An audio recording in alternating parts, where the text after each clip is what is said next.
আজ তো ধর্ষকের কোনো বিচার হচ্ছে না, ধর্ষণ হচ্ছে পাইকারি দরে, বিচার হচ্ছে না। আইন এমন ভাবে ঘোরানো পেঁচানো, ধর্ষকগুলি খালাস পেয়ে যাচ্ছে।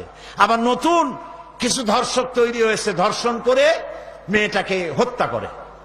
আযানিয়াতু ওয়াজ্জানি ফাজলিদু কুল্লা ওয়াহিদিন মিনহুমা মিআতা জালদা। আল্লাহ তাআলা বলেছেন জিনাকারের শাস্তি হচ্ছে 100 দোররা মারা এবং প্রাণদণ্ড দেওয়া। জিনাকারের শাস্তি প্রাণদণ্ড দাও।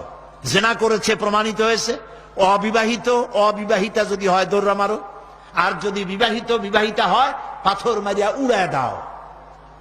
আজ তো ধর্ষকের কোনো বিচার হচ্ছে না, ধর্ষণ হচ্ছে পাইকারি দরে, বিচার হচ্ছে না। আইন এমন ভাবে ঘোরানো পেঁচানো, ধর্ষকগুলি খালাস পেয়ে যাচ্ছে। আবার নতুন কিছু ধর্ষক তৈরি হয়েছে, ধর্ষণ করে মেয়েটাকে হত্যা করে। নাউজুবিল্লাহ, বলেন নাউজুবিল্লাহ। এগুলো মানুষ না, এগুলো জানোয়ার।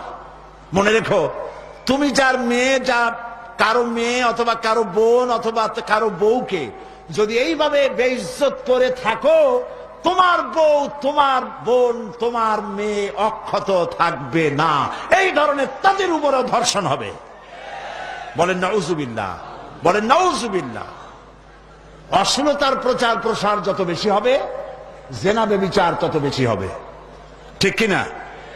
তারপরে ডিশ এন্টিনার মাধ্যমে হাবিজাবি ছবি এগুলি দেখানো বন্ধ করতে হবে। বিবাহ সহজ করুন, অশ্লীলতা বন্ধ করুন, জেনা ব্যভিচার ধর্ষণ এমনি কমে যাবে। আলহামদুলিল্লাহ।